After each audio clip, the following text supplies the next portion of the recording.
Ganun. Oo. Kaya nila kailangan ng passport. Pero kukunin ko na, pwede ko nang kunin ngayon. Just pick up your passport in the following 6 days. Wala nakasulat kung ano eh. Ano naman yun? Friday, business day naman. Following business hindi pa sa susunod. Ay, tanga mo! Ayun na yun.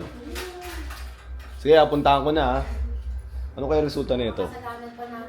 Approve kaya o hindi?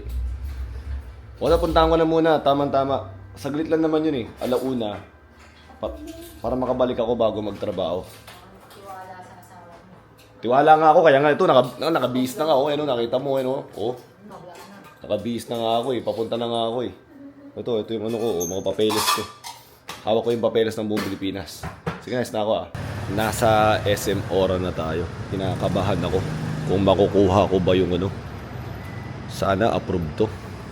Sana approve. Kuya, saan yung bayaran ng ano? Ng parking? Diyan? O sige, mamaya malapit na. Sige, kukunin. Sana maganda yung balita na to. Ito, sa SM Ora ka nga magpapark, di ba? Kita mo yung ano na yan, yung linya na yan. Pag nasa kanan ka, ibig sabihin, nakahinto ka. Pag sa kaliwa, overtaking. Parang skyway din, no?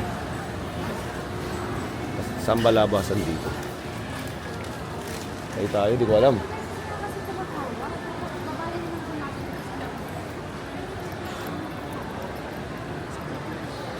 Isang taas pa yata, isang akit. Ay, isang akit pa nga. Bobo ka, bobo ka, Ah, bobo tama, ka. isang akit pa. Kaya hindi ko mahanap yung labasan.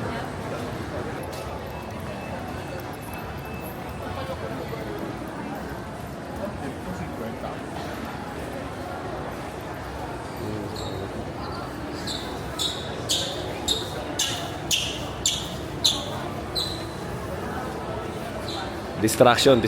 Kaya tayo naliligaw eh. Kung ano-ano mga tinitingnan natin eh. Saan ba dito yung ano, labasan?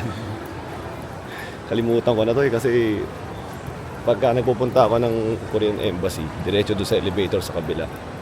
Pero first time ko ulit makabalik dito. Sobrang tagal ko hindi nakapunta rito. Uy, may pool dito ah. Favorite ng misis ko yung pool na yan. Para yogi dame. Nag-iisa nga ako. Ako lang magmamana lahat ng ano, mamanahin doon. Dito ba yung labasan? Tanong ka na nga lang sa guard. Ma'am, saan po dito yung Brittany Hotel? Sa kabilang side? Salamat. Nanay Paul, oh. Paul. Favorite ng ano ko yan. Ng misis ko yan. Pasok ng SM Store, kaliwa, exit, and then tawid. O yun. Ayun, finally, nahanap din kita.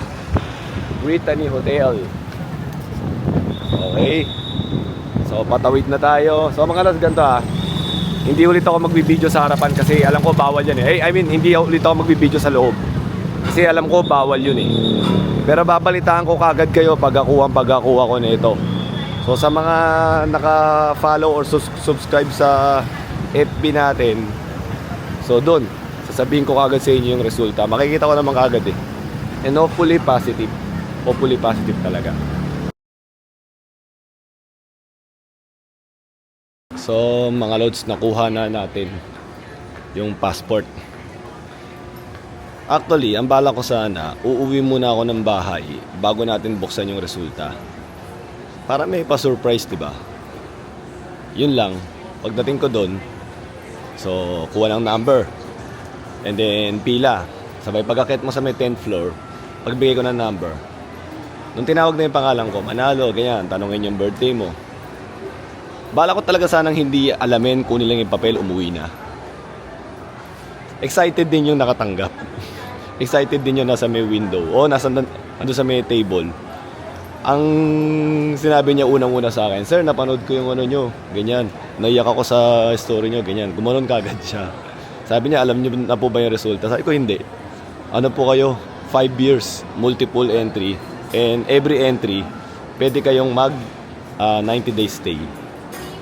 So, hindi na ako na-surprise. Ay, hindi na ako nakagawa ng video ng parang surprise. Although, natuwa ako doon sa resulta. Pero take note mga lods, ito pala. Hindi pala F4 visa yung binigay nila sa akin. F22 parang child of a Korean national. Yun yung binigay nila sa akin. Well, yung benefits naman na gusto ko, yung 5 years multiple binigay nila. And then 90 days every stay.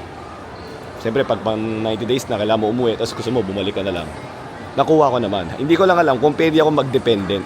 That's the reason why hindi ko sinabay yung pamilya ko. Kasi, pag F4 kasi alam ko pwede kang mag-dependent.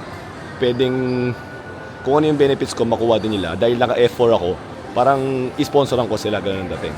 So, eto, alamin ko kung yung visa ba na nakuha ko, pwedeng mag-dependent sila. Para mag-multiple visa din sila. Pero kung hindi pwedeng mag-dependent si F22 na visa, edi mag-ano na lang sila. Mag-single entry na lang palagi. Pero siyempre, alamin ko muna sa embassy. So, mga lods, ito, napaka-good news talaga nito.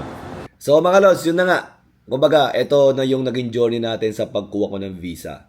So, actually, talagang mas madali talaga yung proseso sa kanila. And then, malalaman mo kagad kung ano yung resulta. Even yung mga, even yung mga additional requirements, no? Biruin nyo, pagkasend ko nung kinahaponan, di ba? Kasi umaga nila sinabi sa akin, umaga sila tumawag, nung hapon na-send ko na because of my mother, di ba? Kinabukasan may result na kagad eh. Di ba? Hindi na nila pinapatagal. So again mga lods, ang tinatry kong i-apply is yung F4 visa. Although, same yung naging effect ng F22 visa sa akin. Sa akin lang mismo. Yun lang, apparently yun na nga yung sinasabi ko sa inyo. Nalaman ko na ang F22 visa, hindi ako pwedeng mag-dependent. So ibig sabihin nun mga lods, yung family ko, pwede nilang gamitin yung pagiging F4 visa holder ko para makakuha sila ng multiple kagaya ng sa akin. Dahil nga hindi F4 ang nakuha ko, F22, ako lang. Sila siguro may ibang paraan para masubukan makakuha ng multiple.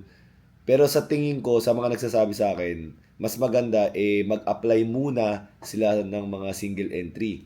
Or kung bibigyan sila, try lang nila. Pero ang sabi sa akin, and sabi sa akin ng mother ko, meron daw mga agency sa Korea na nag-aasikaso niyan. Kasi napansin ko mga lods nung nag-a-apply ako sa may dito sa may Korean embassy. Siyempre usually mga Pinoy, di ba? Hindi nila ganong kabisado rin talaga kung ano yung mga F4 visa, F2 visa. Naintindihan lang nila somehow pero hindi yung buo. That's the reason why ang ginagawa nila, tumatawag sila ng officer. Okay? So mas sanay sila doon sa mga traditional na may nag-a-apply sa kanila, and then kung ano yung requirements kukunin nila at titingnan nila. Actually, ang gagaling ng mga ng mga Pilipino ron, mga Pinay, nagko-Korean din, nakakatuwa. And very accommodating sila. Yun lang, yung case ko kasi, minsan pati sila nagtatanungan para hindi sila magkamali. So, hindi rin sila yung parang negative. Hindi sir, kulang yan, hindi yan pwede, ganito. Hindi sila ganun. Ang sasabihin lang nila, sige sir, kunin namin to. Total, ito yung sinabi nila na ipasa nyo. So, kung yan yung sinasabi nila, ipapasa namin, and then kung sakali may kulang, tatawag po at mag-i-email sa inyo. So, very courteous talaga sila, nakakatuwa. But anyways, mga lods, so ito yung pagtatapos na natin, ng journey natin sa pagkuha ng F4 visa. So, hindi natin nakuha yung F4 visa, F22 visa. Anyways, multiple visa. And actually, mga lods, very timely rin talaga yan. Kasi nga, kagaya ng sinabi ko sa inyo, first step pa lang ang pagkuha ng visa sa pagpunta sa Korea. Sa trabaho ko kasi kailangan magpapaalam ka rin at marami rin mga papeles. And then, napag-alaman ko na hindi ako basta-basta sa status ko ngayon hindi ako basta-basta pwedeng makaalis. May mga delay sa status ko na kailangan kong tapusin para makapag-apply ako. So, sinabi ko na rin sa nanay ko yan. So, yung nanay ko parang medyo nag-iisip kung hindi ka makakapunta, kung gusto mo ako na lang pumunta sa'yo. Medyo gumaganon. So mga lods, yun naman yung abangan nyo kung ano yung magiging decision natin, kung makakapunta ba talaga kagad ako this year or later this year, or pag nainip ang mother ko, pupunta siya kagad sa akin. Okay lang mga lods, salamat sa panonood. Thank you!